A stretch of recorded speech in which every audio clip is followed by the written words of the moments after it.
আজ থেকে কয়েক মাস আগে ঠিক এই জায়গাটাতে আমি 1 ঘন্টা বসেছিলাম এসে, এবং সেদিন চোখে আমার জল ছিল। আমি কোনো কথা বলতে পারিনি কারোর সাথে। এতজন যে এসেছে, পুজো দিয়েছে, আমি স্টিল ওখানেই বসেছিলাম। এবং আজকে যখন আমি ওখানে যাচ্ছি তখন আমার মনে একটা শান্তি আছে যে হ্যাঁ, কিছু তো একটা লাইফে পরিবর্তন হয়েছে। সেটা খারাপ সময় পেরিয়ে ভালো সময় আসার হোক, বা কিছু ভুল জিনিস থেকে ঠিক জিনিসে আসার হোক, কিছু একটা পরিবর্তন হয়েছে, এটাই ভালো। এরপর আমি হচ্ছে এমন একটা মানুষ যে আমার লাইফে কোনো সমস্যা আসলে বা প্রবলেম আসলে সেটাকে আমি নিজে সলভ করার চেষ্টা করি। বাড়িতে বলি না, হাজব্যান্ডকে বলি না, কাউকে বলি না। মানে আমি এই জিনিসগুলো বলতে আমি একটু অস্বস্তি বোধ করি, যে কোনো প্রবলেম। আর সব শেষে আমি এইখানে ছুটে আসি যে নাও, আমার যা করার ছিল প্রবলেম সলভ করার চেষ্টা করেছি, যতটা পেরেছি করেছি, বাকিটা হয়নি, এবার তুমি বুঝে নাও তুমি কি করবে, বলে আমাকে এইসবই বলি। আর গিয়ে পর তো আমার তো চাওয়ার কোনো শেষ নেই। আমি তো ভুল ভাল যেগুলো আমার জন্য ঠিক নয় লাইফে, মানে যেগুলো আমার লাইফে হলে আমার খারাপ হয়ে যাবে, সেসব জিনিসও ভুলভাল জিনিস আমি চেয়ে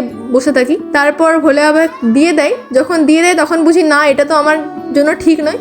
তখন আবার ভোলে বাবাকে বলি যে না, আমার লাইফ থেকে এগুলো সরিয়ে নাও। 1 জানুয়ারির দিন আমি বাড়ির থেকে ফিরে কঙ্কালীতলা গেছিলাম, ডাঙালি কালীতলা গেছিলাম। সেখানে গিয়ে প্রসাদও আমি পেয়ে গেছি। আমি ফুল নিয়ে গেছিলাম, কতগুলো ফুল নিয়ে গেছিলাম, সেগুলো মায়ের এবং বাবার কাছে দিতে পেরে আমার সত্যি খুব ভালো লাগছে। আর কঙ্কালীতলাতে রাত 9টা 15-20 হবে, তখন একদম ফাঁকা। তারপরে বাড়ি ফিরেছি, সেদিন প্রচণ্ড ঠান্ডা ছিল।